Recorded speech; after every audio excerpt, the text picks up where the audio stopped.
बिछा राशि व्यक्ति विशेष बृहस्पति चलन आपण केमिति फल प्रदान करेंगे यही संपर्क में आज स्वतंत्र उपस्थापना को मु हार्दिक स्वागत जनाऊँगी ज्योतिर्विद दर्शक बंधु आम जाचे जे बृहस्पति वृष राशि 2025 मे 14 तारिख दिन रात्र 10:33 समय बृहस्पति ग्रह मृगशिरा नक्षत्र मिथुन राशि को संचार होगा जाउछंती। तेबे गोटे राशि रे बृहस्पति 13 मास अवस्थान करती। एठी आमर बृहस्पति अक्टोबर 18 तारिख पर्यंत 2025 मसीहा अक्टोबर 18 तारिख पर्यंत मात्र 5 मास पाई आमर आसुचंती मिथुन राशि को।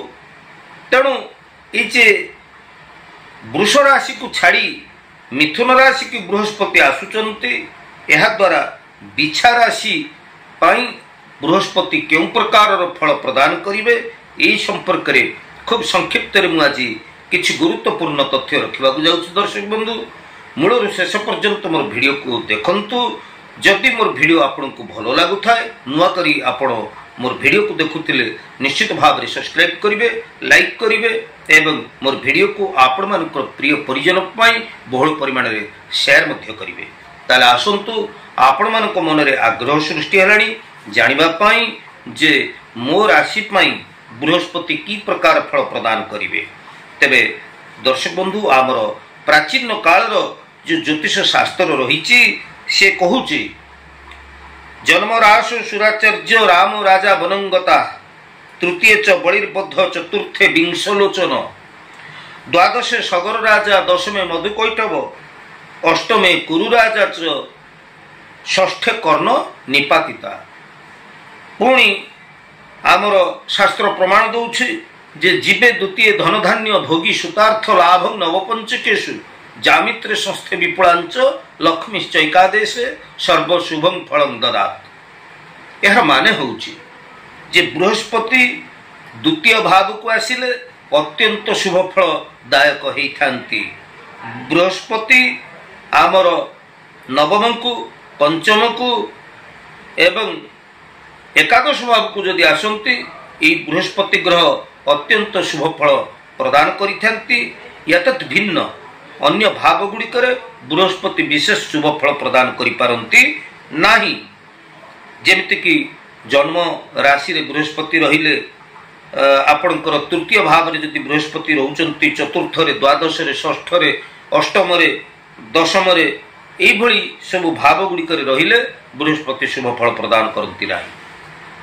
तबे एठी आपण मानक मन रे प्रश्न आसुथिबो जे मोर तो बिछा राशि मोर केउ भाव रे बृहस्पति रहउचंती अति सहज रे आपण गणना करी जानि नै परिबे।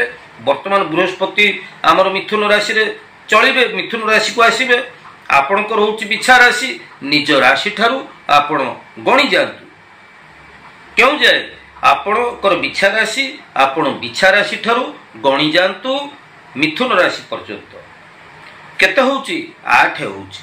केमिति आपण देखंतु बिछा धनु मकर कुंभ मीन मेष वृष मिथुन केते हला 8 हला। तेणु अष्टम भाव रे आपणकर बृहस्पति आसुचंती गोचर मतरे। तेणु अष्टम भाव रे बृहस्पति जेतबेला आसंती से शुभ फल प्रदान करंती नाही। तेणु कि प्रकार शुभ फल प्रदान करिवे आसंतु जानिबा। प्रिय बिछा राशि व्यक्ति विशेष आपणकर अष्टम स्थित बृहस्पति हेतु पारिवारिक गृह क्लेश टिके देखा जाई पाए। समस्त सहित उत्तम सहयोग समन्वय रक्षा करी चलंतु। पारिवारिक गृह क्लेश आपणकर देखा जाई पारे। ए समय भितरे देखंतु आपणकर जेमती मे 14 तारिख ठारू आपणकर अक्टोबर 18 तारिख ये पाखापाखि 5 मास समय ये भीतर रोचे। ये समय आपन को टिके सतर्कतार सहित चलने को हेबो। कहीं बृहस्पति अष्टम स्थित बृहस्पति आपन को अशुभ फल प्रदान करुछंती। पारिवारिक गृह क्लेश टिके देखा जाई पारे। स्वास्थ्य हेतु को समस्या आपन को टिके व्यथित करि पारे। स्वास्थ्य हेतु को समस्या कौन आपन थंडा आलस्य मेदबहुलता आपणकर उदर पाचन संबंधी समस्या, रक्तहीनता, मानसिक चिड़चिड़ापण, निद्राहीनता ये सब भली एवं अत्यधिक मानसिक चाप, कर्मक्षेत्र में ईर्षालु लोक मानकर तीक्ष्ण नजर, आपणकर ईर्षालु लोक मानकर आपणकर प्रगति को देखी ईर्षान्वित हवा, यही सब परिस्थिति गुड़िक आपण कर देखा जाई पारे। एथिपाई आपण निश्चित भाव में जत्नवान हेबे एवं जगी रखी चलिए, निजर स्वास्थ्य प्रति जत्न नियंतु एवं आपणकर पारिवारिक दाम्पत्य जीवन जेभली भल रहे एथिपाई आपण समस्त सहित उत्तम बुझामणा रक्षा करि चलंतु एवं मनरे आपणकर एई समय भितरे अजଣା भय, आशंका एवं उद्वेग मध्य प्रकाश पाई पारे।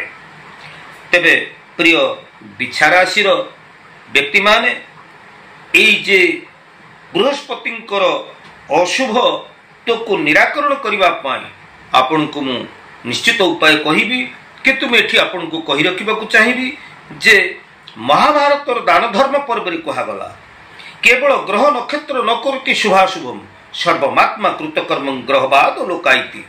तेणु केवल जे आपणकर ग्रह नक्षत्र आपण को अशुभ फल प्रदान करती ता नुहे, बरं आपणकर कर्म को लेकरी आपणकर भाग्य निर्धारण हुए एवं आपणकर कर्म को लेकरी ग्रह तार यथार्थ फल से प्रदान करिथाए।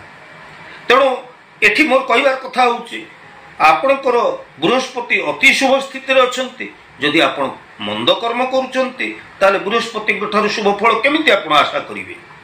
जदि आपणकर अशुभ बृहस्पति अछंती, जदि आपण सत्कर्म करूचंती, आपण न्याय पथर अछंती एवं आपण सदाचार सत्कर्म रे आपण निष्ठापर उद्यम सहित आपण कर्म करूचंती, ताहले बृहस्पति जेते अशुभ हेले मध्य आपणकर कोनोसी असुविधा हेबो नाही।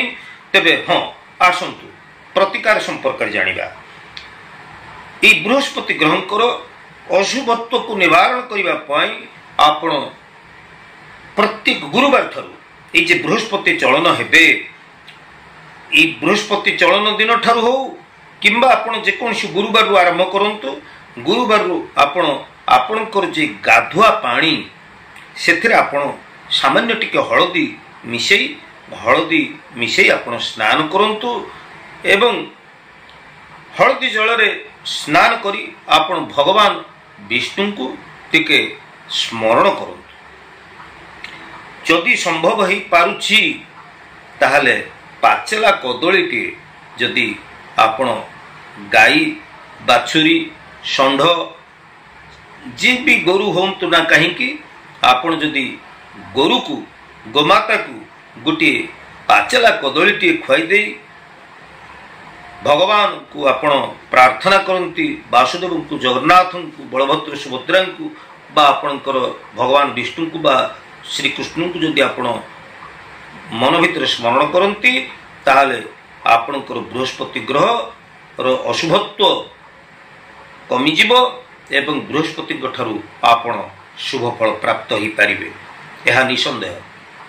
तेबे अंतत पक्षे आपण 5टी गुरुवार पाचला कदली गोमाता को खाइबा को दियंतु, जदि अधिक देई पारिबे ताहले भल। तेबे आज उपस्थापनाटी आपण को केमती लागिला आपणकर सुचिंतित मतामत अपेक्षा रे मु रहुची। तेबे जदि मोर वीडियो आपण को भल लागुची ताहले निश्चित भाव में मोर वीडियो को आपण सब्सक्राइब टे करिवे, लाइक करिवे एवं शेयर करिवे। आज तो समय जाई दर्शक बंधु, परवर्ती अध्याय देखाबा, से पर्यंत मु विदाय नउची। जय जगन्नाथ।